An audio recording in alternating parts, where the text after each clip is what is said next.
we want to look at Luke chapter 14. And we want to look at, particularly for the children's lesson, how the people at this meal are treating the man with dropsy. And dropsy in and of itself is not a disease. Now, we have doctors in the congregation, so they know more about this than I do. But it is actually a swelling from a buildup of fluids, and it's usually a symptom of a serious illness. So it in itself is not the illness, but it's a symptom of a serious illness. And so knowing that this man has this swelling from fluid buildup because he's probably got a serious illness, what would love require, John Michael, what would love require of the Pharisees and the scribes and how they treat this man? Well, you would think that they would be concerned that he was ill, right? I think that's what they would do. You think that they would actually try to make him more comfortable, right? That they might want to make him get better. But the whole issue was they used this guy for a prop. Do you know what a prop is? Okay, a prop is something that they'll use in a play or on a stage or in a movie. And so, you know, they might have a play and the guy has a toy gun. That toy gun would be a prop. That would be called a stage prop. Or it might be something that you use in humor. There was a comedian who used to start off his shows with smashing watermelons. And so everybody who sat in the front row would have to cover themselves in plastic because he would smash a watermelon. The watermelon and the sledgehammer and smashing it, they were props for his humor. Well, it's okay to use a watermelon for a prop.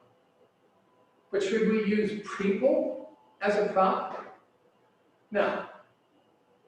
And so they are using him just as a prop. They just want to see what Jesus will do. They don't want Jesus to heal him. They're using him to trap Jesus. Is that loving? Absolutely not. Love of others is central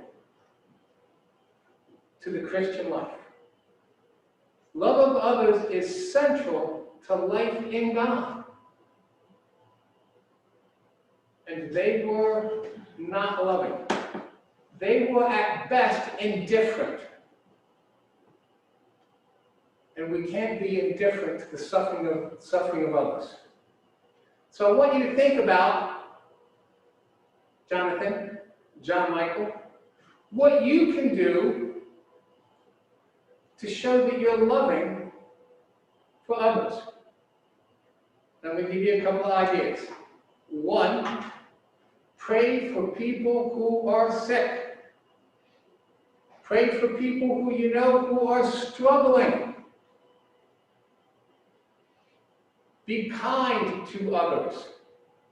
I know it's not always easy to think about being kind to others, but it's important for us to do that. Particularly if other people are having a hard time. Being kind to them, thinking about their feelings and their needs rather than your own.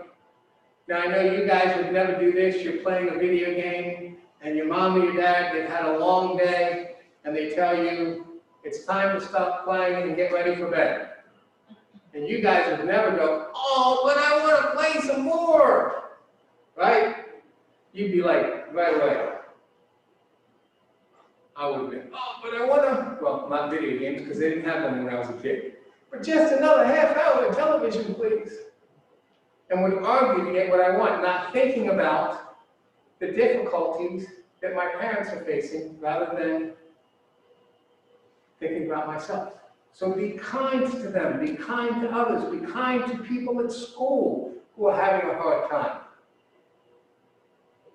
And lastly, something I want to give you an idea, figure out a way that you can earn food for the pantry to give to those who are in need. See, these are some things that you can do in order to show that love is a central theme of your life. So that's the children's lesson. First thing we want to ask is, what's going on here? Because this takes place in the middle of a larger narrative. And so you have Jesus being invited to dinner on the Sabbath.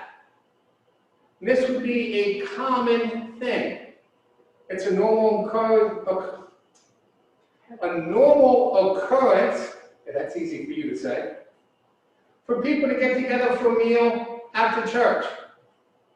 When I became a Christian, my pastor used to take out this great throng of people to lunch after church. He'd just get a bunch of people together and we'd have a meal together. Meal's a sign of covenant fellowship. And so this would be a normal occurrence. However, the man with an illness being there would not be normal. Why? Because the Pharisees and scribes would have thought that they were holy and close to God, and disease and illness and sickness were a sign of sin and being under the judgment of God. And so they would have done their best to be separate from this man, because he's under God's judgment, and we're good. So we should think about, why is he there? Did he break in just because he wanted to draw near to Jesus because of his illness? And so was he an uninvited guest? When I say break in, I don't mean literally break in. I mean being a party crasher. Or was he invited to be there because they wanted to try and trap and catch Jesus? Either way, he ends up being there, and the Pharisees and the scribes and the crowd that are with them are looking to see what Jesus will do, and they don't want to see this man healed. Now, Jesus asked them, is it legal, or is it lawful to heal on the Sabbath? And they don't answer. But I want to be clear that they had an answer. They knew the answer, but they didn't want to give it. The law that God gives is clear about not working on the Sabbath, but it's not really clear on what constitutes work. And so there was a rabbinic tradition that was built up on what constitutes work, what you can do and what you can't do on the Sabbath. And believe it or not, healing was covered in that. We thought, performing miracles, who would have thought to include that under what you can do and can't do? But they had figured that out. And healing on the Sabbath was only to be done if the condition is life-threatening. So they knew the answer.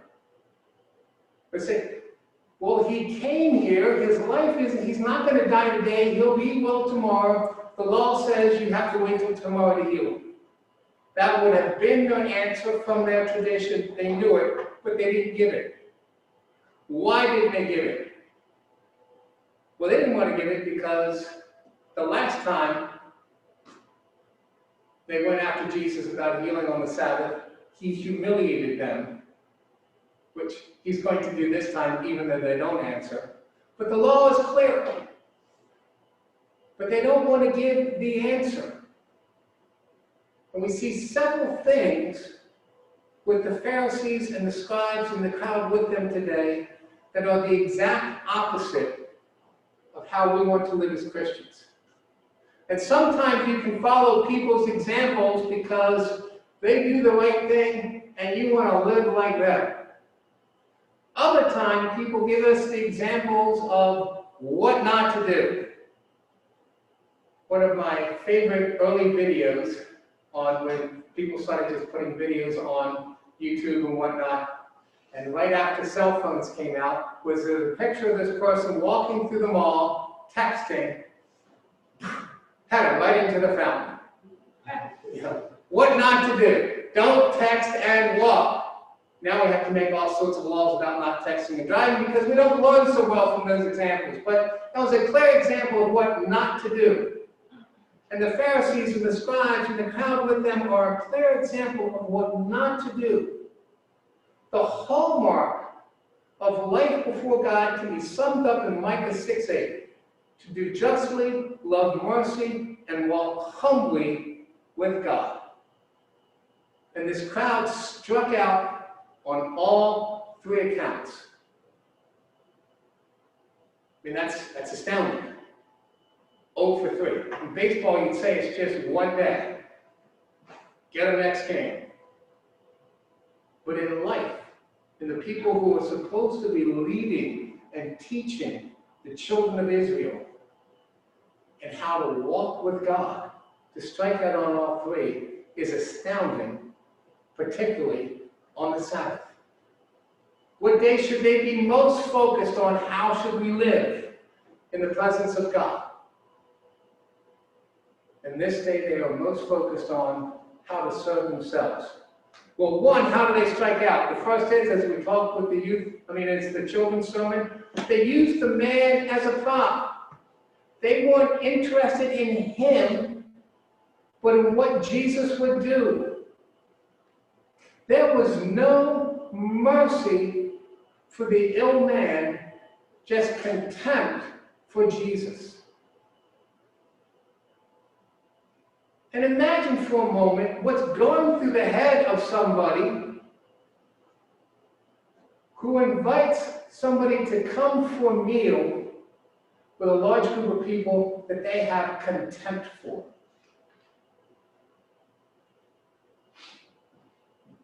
That should be this giant red flag in their life. The whole time Jesus is there, rather than love and mercy and desire for good, their hearts are filled with contempt for him. Well, why do they have contempt for him? Well, he healed a woman on the Sabbath. And they get angry, they tell the crowd, don't come on the Sabbath, there's 6 days for the healing. And Jesus says to them, hypocrite, does not each one of you on the Sabbath loose your ox or donkey from the stall and lead it away to water? So ought not this woman, being a daughter of Abraham, who Satan has bound think of it for 18 years, be loosed from this bond on the Sabbath? So he heals a woman who has an infirmity that is spiritual in cause and spiritual in nature, and they get upset because he's healing on the Sabbath, and he humiliates them. You'd free an animal on the Sabbath so they could eat and drink. And yet you don't want to see this woman freed from the bondage of Satan on Sabbath. Where's your priorities? Well, obviously the priority was in their wallet. They wanted to treat their animals well because that was income. Care for others? She's bound by Satan, that's her problem. She's a sinner. We don't care about them, right? So they strike out in a big way on the mercy issue. Secondly, they strike out in a huge way on the justice issue. Jesus asked them directly, is it lawful to heal on the Sabbath or not? What was the job of the scribes? To write down, to keep for posterity, and to teach the law. Jesus asked them directly a question of the law. Is it lawful or not? This is your job. And they don't answer. They don't want to answer because if they say yes, then people are going to say, well then, why are you battling Jesus? And they don't want to give Jesus permission to heal. If they say no, then people are going to think they're hard-hearted, and Jesus is going to make them look foolish again. So rather than answering their understanding of the law, rather than willing to be addressed on their understanding of the law, they don't say a word. Now, how is that doing justly? Like, we're going to set aside our understanding of the law because we're concerned about how other people will think of us. That's not concerned at all for the idea of justice. That's not concerned at all with the idea of doing right. It is concerned only with their own appearance and what others think of them. If what Jesus is going to do, and this is an if because it wasn't, Jesus was holy and perfect, but if their understanding of the law was right and what he was about to do was sinful, it was their duty and their calling to speak up. They had a responsibility to say so. But they kept their mouth shut. And you can think of them as the pastors of their day. Think about how often you see a pastor who has the ability to keep his mouth shut. My life would be so much easier if I had that ability. But yet they do because they're concerned only about themselves and trying to trap Jesus so that they can feel superior, and they're not concerned at all with the people's understanding of the law or what is right. Now, I want to point out that this doesn't mean the law is unimportant. The law matters. But it does mean that we need to stop and think about how we view the law. So often in the church, we expect people to get their act right to come to Jesus, rather than coming to Jesus so that he will get their act right.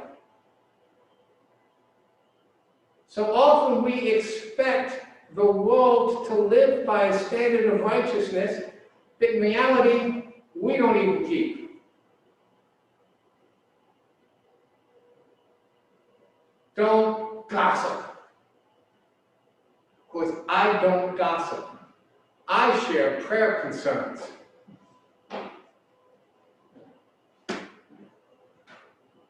It's not that the law doesn't matter. The law certainly matters, but we aren't able to keep it. We come to Jesus for grace and mercy and to have our lives changed.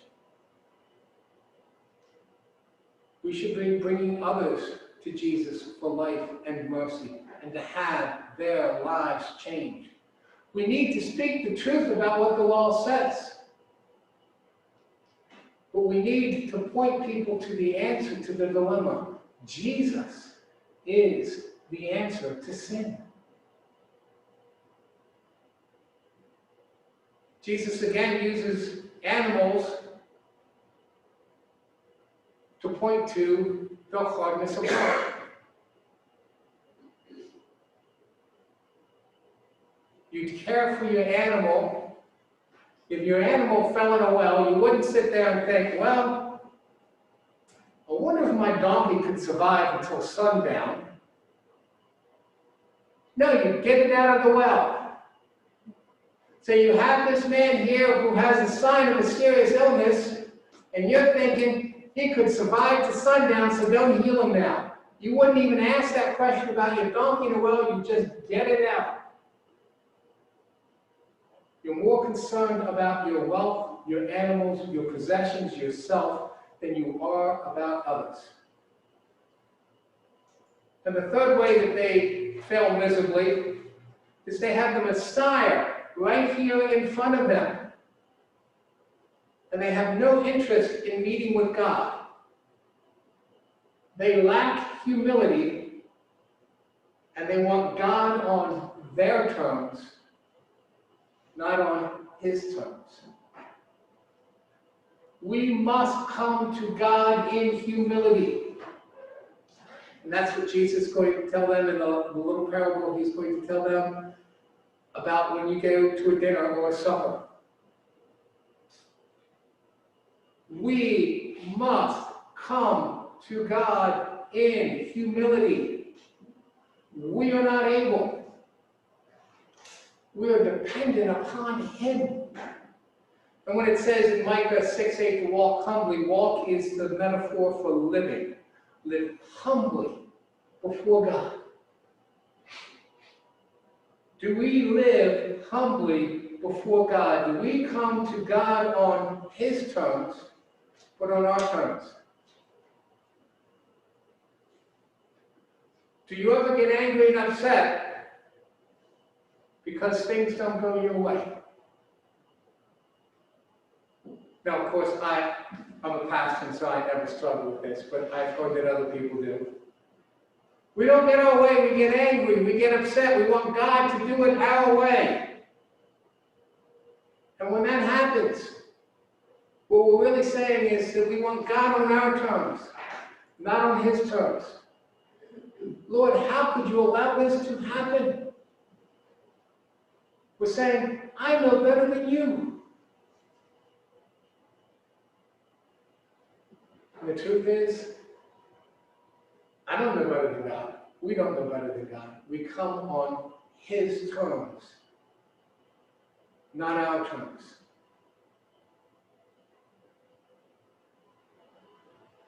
So Jesus then confronts them on this after doing the healing. He confronts them on their thoughts, and then He confronts them on their arrogance. Picking up in verse 8, He says, when you are invited by anyone to a wedding feast, do not sit down in the best place, lest one more honorable than you be invited by him. And he who has invited you and him come and say to you, give place to this man. And then you begin with shame to take the lowest place. But when you are invited, go and sit down in the lowest place. So when he who invited you comes, he may say to you, friend, go up higher. Then you will have glory in the presence of those who sit at the table with you. For whoever exalts himself will be humbled, and he who humbles himself will be exalted. So he uses the picture of a wedding feast, which is an image, a picture of our relationship to God. And he's challenging the Pharisees on their arrogance. And he's really pointing out to them that he just humiliated them, and now they get a graphic picture of it and an image of how they should respond. It says, when you are invited to a wedding feast, the picture and a relationship to God, and we don't think about this as much, but it really mattered, seating arrangement. And where you were put, where your station in life. It really showed who you were. You wouldn't take a nobleman's son and have him sit with the fishermen. Though if I had my brothers, I think I'd rather sit with the fishermen than the nobles, but I'm not a nobleman's son, so I wouldn't have to worry about having my brothers. Now what? But it was a big issue. And so he uses this picture, this image of God, because the Pharisees, from time and time again, Jesus confronts them on their arrogance and their hypocrisy and thinking they're so high up on the chain. Remember, he talks about the Pharisee goes in and stands to pray. And there's the tax collector on his knees, and the Pharisee says, I thank you, Lord, you didn't make me like this man. See, I'm high up. I sit at the first table. Let this man, if he's lucky, have a table way off in the back by the corner. What an expensive restaurant it'd be, the table by the door to the kitchen or the door to the bathroom. Let this man have that. I want the window with the view table. And Jesus says, because you come with this arrogant attitude, you're going to be humiliated. Well, they just were for the second time. The whole point of this isn't that they're still inside, they just have a lesser table. Because that's not the way to understand this parable. Well, they're still inside, they just don't have as good a seat as they had before the wedding feast. The point is, Jesus is addressing their arrogance, and he's saying, come to God in humility. And the tax collector who fell on his face, Jesus says, that one went away justified. Come to God in humility. and he will raise you up.